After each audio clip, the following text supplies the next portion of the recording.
अमित शाह साहब की बिहार वाली कारगुजारी, उसे राहुल के सेनापति ने बकायदा कैमरे पर एक्सपोज कर दिया।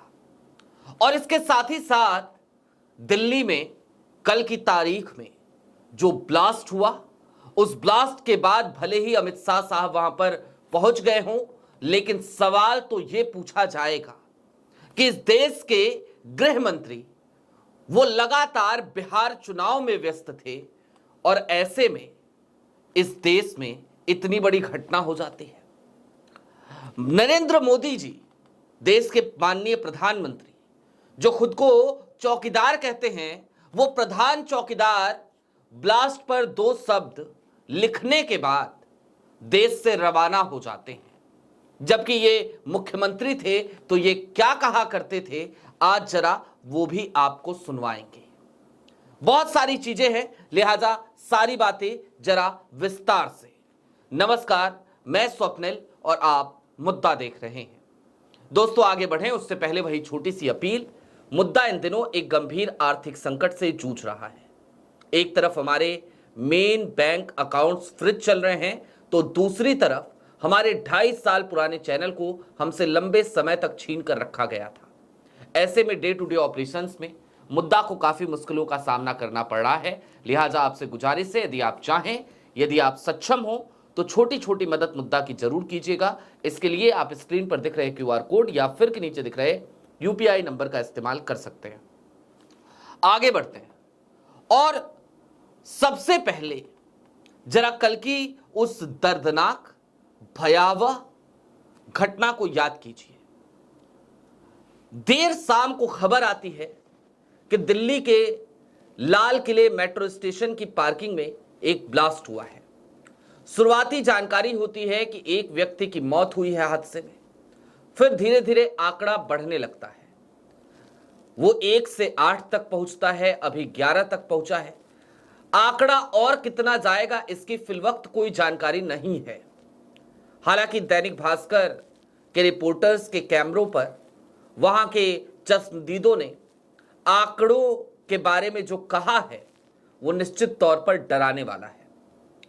लेकिन देश के दिल, देश की राजधानी दिल्ली में जब ये सब कुछ हो रहा था, तो उस वक्त की परिस्थितियां क्या थी?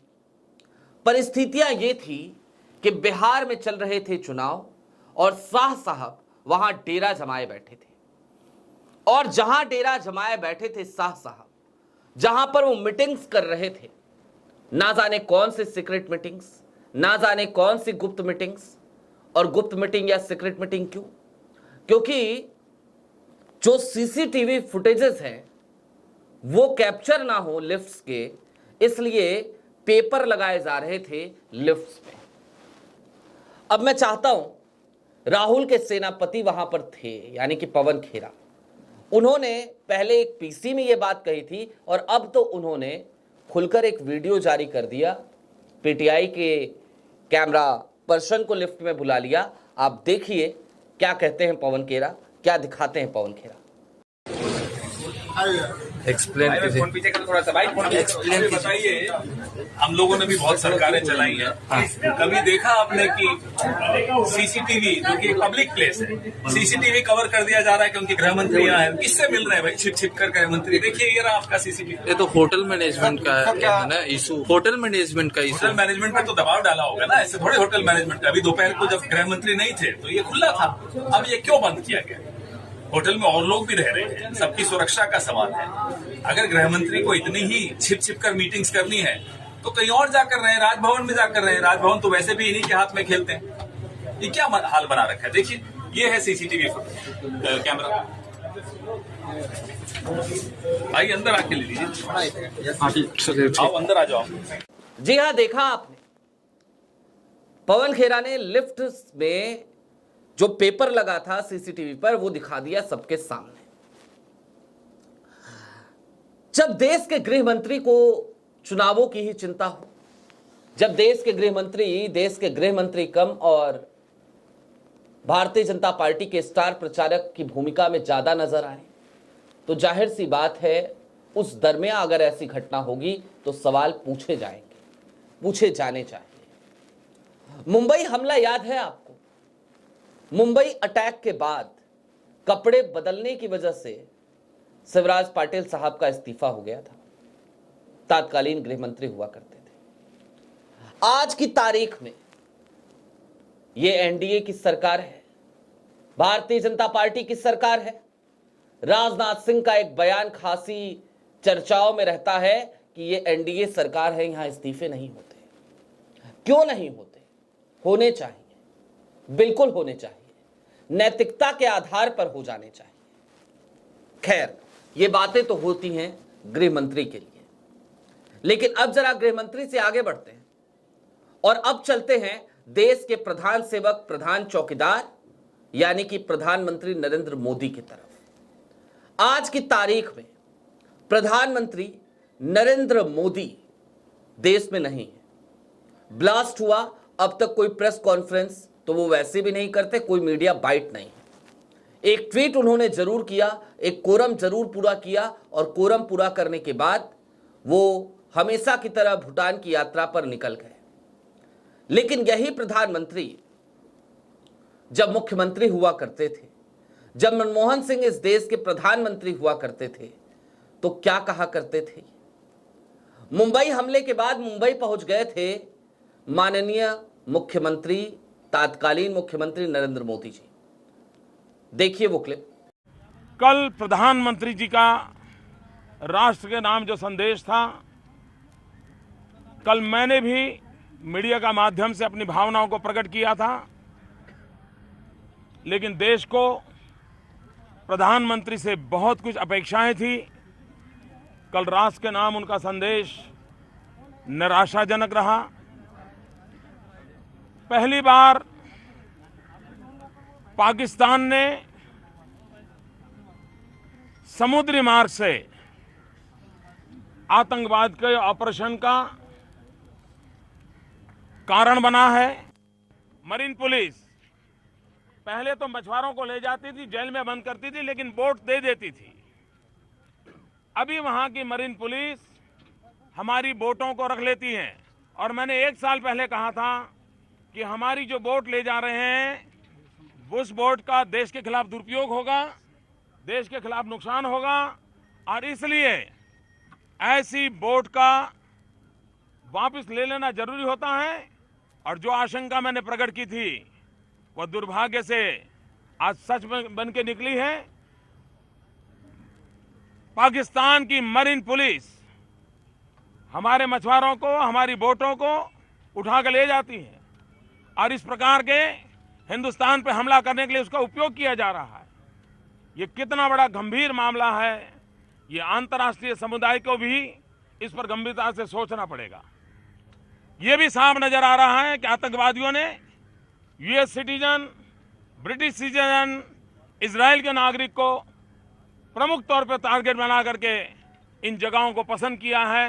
तो एक प्रकार से अंतर्राष्ट्रीय लड़ाई को उन्होंने केंद्र बिंदु गुजरात को, मुंबई को, हिंदुस्तान को बनाया है।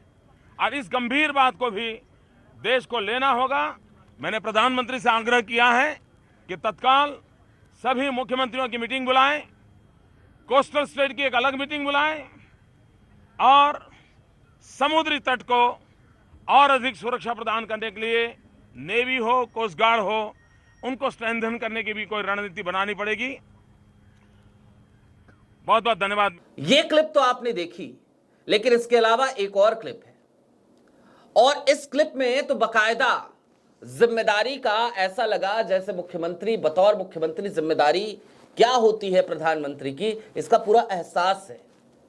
लेकिन आज की तारीख में ये वाले नरेंद्र मोदी जी हमें कहीं नजर नहीं आते। एक और क्लिप देखिए। ये जो आतंकवादी है, ये नक्सलवादी है, उनके पास शस्त्र और बारूद कहां से आता है? वो तो विदेश की धरती से आता है। और सीमाएं संपूर्ण रूप से आपके कब्जे में है, सीमा सुरक्षा बल आपके कब्जे में है।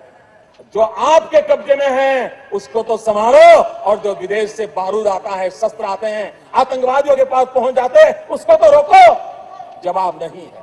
मैंने उनको दूसरा सवाल पूछा, हमने कहा आतंकवादियों के पास धन आता है, हवाले से आता है, पूरा मनी ट्रांजैक्शन का कारोबार भारत सरकार के कब्जे में है, आरबीआई के अंडर में है, बैंकों के माध्यम से होता है। क्या प्रधानमंत्री आप इतनी निगरानी नहीं रख सकते कि ये जो धन विदेश से आकर के आतंकवादियों के पास जाता है आपके हाथ में है, राज्य उसमें कहीं बीच में नहीं आते, आप उसको क्यों नहीं रोकते हैं, क्यों नहीं पकड़ पाते हो? आप उसके लिए क्या करना चाहते हो? मैंने तीसरा सवाल उनको पूछा कि विदेशों से घुसपैठ आते हैं, घुसपैठ से आतंकवादियों के रूप में आते हैं, आतंकवादी घटनाएं करते हैं, भाग जाते हैं। प्रधानमंत्री जी आप मुझे बताइए, सीमाएं आपके हाथ में है, कोस्टल सिक्योरिटी आपके हाथ में है, बीएसएफ सेना सब आपके हाथ में है, नेवी आपके हाथ में है, कि विदेश से घुसपैठ के कैसे घुस जाते हैं, आतंकवादी विदेशों से यहां कैसे घुस जाते हैं? आप जवाब दीजिए, व्यवस्था आपके पास। जी हां, हमें यही वाले जो मुख्यमंत्री थे ना, ये वाले प्रधानमंत्री चाहिए थे। देश ने इन्हीं को चुना था, लेकिन जैसे ही सत्ता में आए, जैसे ही उस कुर्सी पर बैठे, ऐसा लगता है प्रधानमंत्री नरेंद्र मोदी पूरी तरीके से बदल गए। इन्हें खुद याद नहीं कि ये क्या कहा करते थे, इन्हें खुद याद नहीं ये क्या किस तरीके से सरकार की जवाबदेही तय किया करते थे। आज की तारीख में तमाम जवाबदेहियों से बचने की कोशिश करने वाले माननीय प्रधानमंत्री, और दूसरी तरफ जब बिहार में चुनाव चल रहे थे तो देश के गृह मंत्री जो सिर्फ और सिर्फ भारतीय जनता पार्टी के स्टार प्रचारक के तौर पर नजर आए, इन दोनों पर आपकी क्या राय है हमें जरूर बताइएगा। अभी के लिए दीजिए इजाजत, लेकिन चलते चलते फिर एक बात कह दो, सवाल पूछे जाएंगे और सवाल उन्हीं से पूछे जाएंगे जो तख्त नसी है, जो सत्ता में है, जो सरकार में है, जो अथॉरिटी है। क्योंकि देश के लोगों ने, गृह मंत्री जी, आपको इसलिए उस कुर्सी पर नहीं बिठाया है कि आप भारतीय जनता पार्टी के लिए वोट मांगते रहे, बल्कि देश के लोगों ने आपको उस कुर्सी पर इसलिए बिठाया है ताकि देश को आप सुरक्षा प्रदान करें। इतनी महत्वपूर्ण जगह पर इस तरीके का ब्लास्ट हो जाता है और उसके बाद प्रधानमंत्री देश से बाहर चले जाते हैं, यह समझ से परे है। कायदे से आज की तारीख में जिम्मेदारी लेने की जरूरत है। मैं बहुत संवेदनशील होकर आज तल्ख टिप्पणी नहीं कर रहा हूं, क्योंकि जाहिर सी बात है यह मसला देश की सुरक्षा से जुड़ा हुआ है, लेकिन हां, आपकी जवाबदेही बनती है। आप अपनी अकाउंटेबिलिटी से ना भागे तो बेहतर होगा। चलते चलते फिर वही अपील, चैनल पे नए हो तो सब्सक्राइब करते हुए जाइएगा, सक्षम हो तो छोटी छोटी मदद मुद्दा की जरूर कीजिएगा। बहुत शुक्रिया।